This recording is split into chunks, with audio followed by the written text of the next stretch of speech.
everyone. This is Outnumbered. I'm Kaylee McEnany here with my co-host, Emily Compagno. Also joining us, co-host of The Bottom Line on Fox Business, Dagan McDowell. Fox News contributor, Leslie Marshall, and former Republican congressman from Georgia and the host of the Doug Collins podcast, Doug Collins. We begin here. President Biden expected to leave the White House later today and head to Nantucket, where he will spend the holiday as his re-election campaign faces abysmal polling and serious concerns about his age. It's a game of how low can you go for Joe?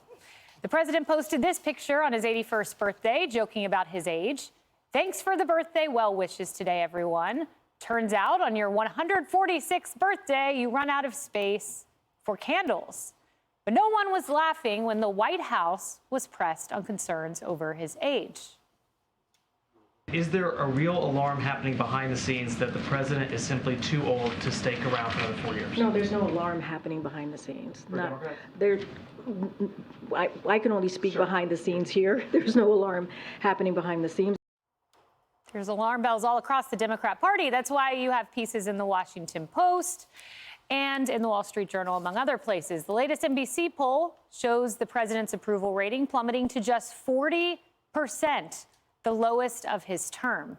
What's worse, his political rivals appear to be gaining ground with 3 GOP presidential candidates beating Biden in head-to-head matchups in the latest Fox News poll. The president loses to former President Trump by 4 points, Governor Ron DeSantis by 5, and Nikki Haley by 11. Yikes. Leslie, Politico said Democrats are in 2 categories, either the time to chill out Democrats because they did well in the 2023 elections, or the time to freak out Democrats. Are you a chill out or freak out Democrat? You're always calm. I think, yeah, right. I think my family's watching today and saying, if mom says she's chill, that's just a lie. But I am, or they'll call me a boomer, but I am chilled, and this is why, okay? Every election is a numbers game. Even you'll agree with me on that, right? And the number I'm looking at is not the polls. And it's not just because I don't like the numbers I'm seeing, although yesterday a Harvard poll showed the president ticking up just a little bit. Things are changing. Yes, we're closer to the election, but you know, a year out can be a lifetime away. The reason I'm not as concerned about the polls is I'm concerned about electoral college predictions. And so let me give you a couple of things, right? President Trump is doing better with African Americans. President Trump's like over 300 electoral votes in a lot of the modeling. No, not according to today. I checked every single forecaster. Every single forecaster has Biden over the finish line. This is why. President Trump is doing better with African Americans, but not with whites. And where he is doing better with African Americans are not states that he needs to flip. They're not swing states. Have you checked out the New York Times Siena College poll of 6 swing states? I'm not talking about polls. I'm talking about electoral college. Remember, like in New York, even though we didn't do well, and that's really what made Democrats lose, Republicans win the House in the last House election. When you have in the state of New York, for example, even if Republicans gain in districts, at the end of the day, Joe Biden gets the state, it's the same number. It's a numbers game. And that's why I'm not panicking yet. Look, I'm not saying I'm betting my house on this. It's going to be a very tight race, but it would be a very tight race no matter who it is because the country's so divided. To win the Electoral College, you've got to win states like Arizona, Georgia. These are states New York Times Siena shows Trump is winning. But look, the president could use you as his press secretary because his press secretary lacks the enthusiasm you do about the ability to convince Americans. Watch.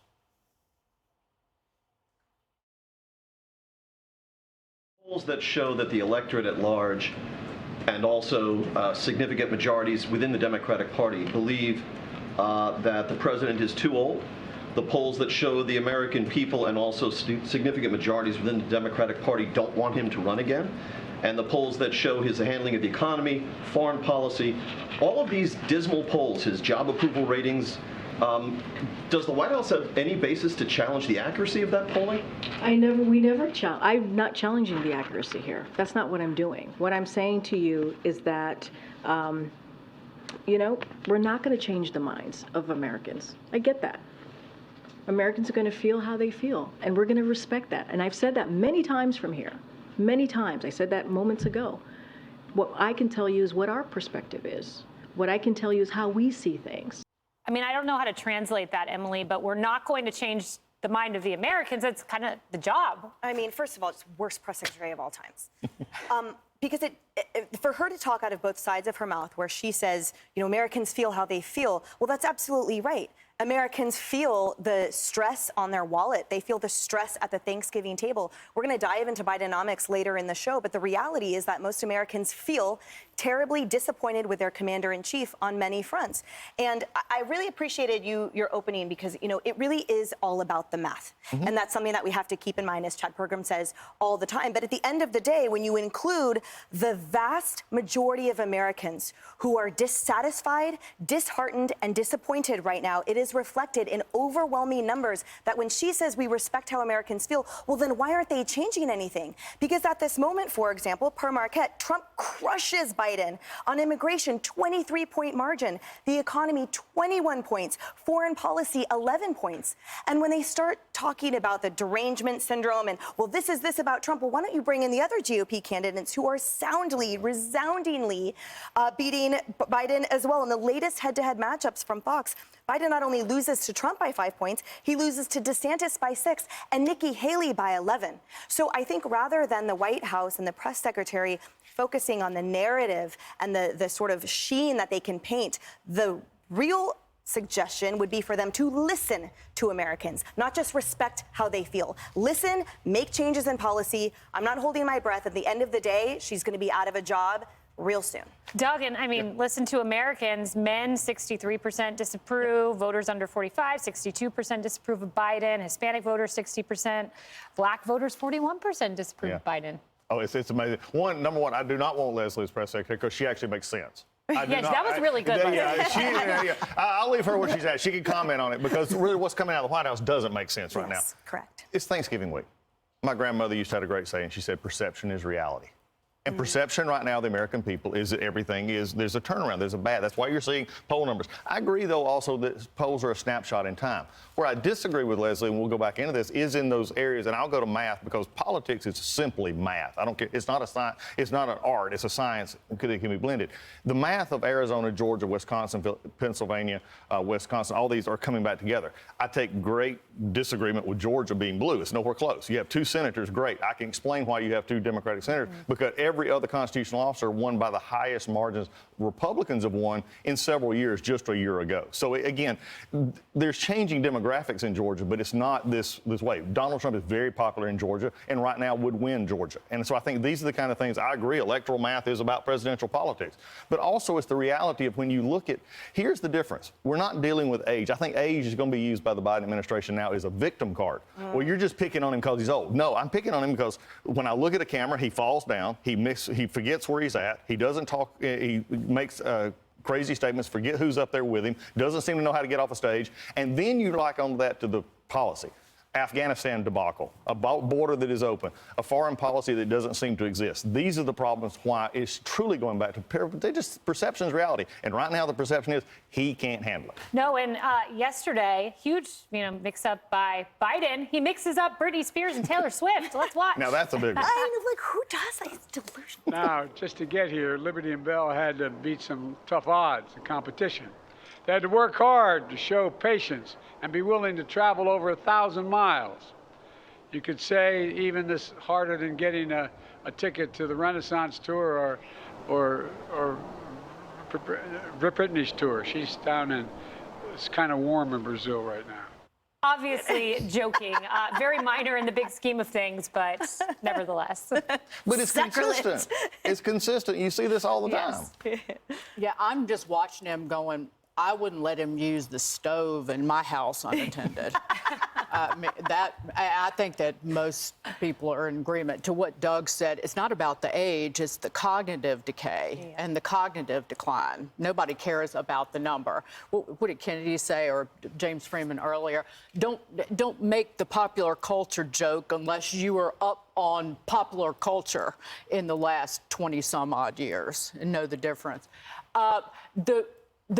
You were talking about in terms of the demographic breakdown, the only group that Joe Biden has a head on or is head on are seniors, because people getting Social Security automatically get a cost of living adjustment. He's even with President Trump on young people. And one of the things that's actually, I think, hurt Joe Biden is the pandering and rump smooching of the left-wing lunatics of the college graduates, of all of the, I'm going to forgive your student loan debt. I just want to throw out a couple of numbers. Joe Biden has wiped away $127 billion in student loan debt with these tweaks to bring borrower relief, not because the loan forgiveness was thrown out by the Supreme Court.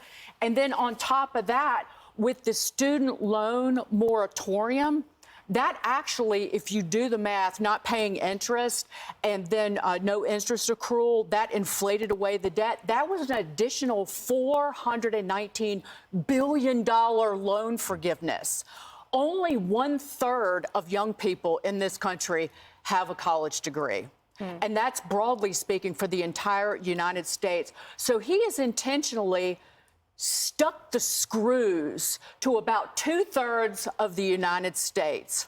And people are PO'd about it. Yeah, they are. Well, I will say this in fairness to President Biden on this Thanksgiving, mixing up Britney Spears and Taylor Swift is something I definitely would do. So, all right. No, you wouldn't. We wouldn't let you. Swiftie, she did not mean that. She did not mean that. I did mean it.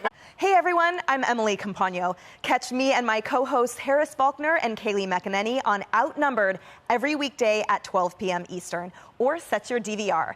Also, don't forget to subscribe to the Fox News YouTube page for daily highlights.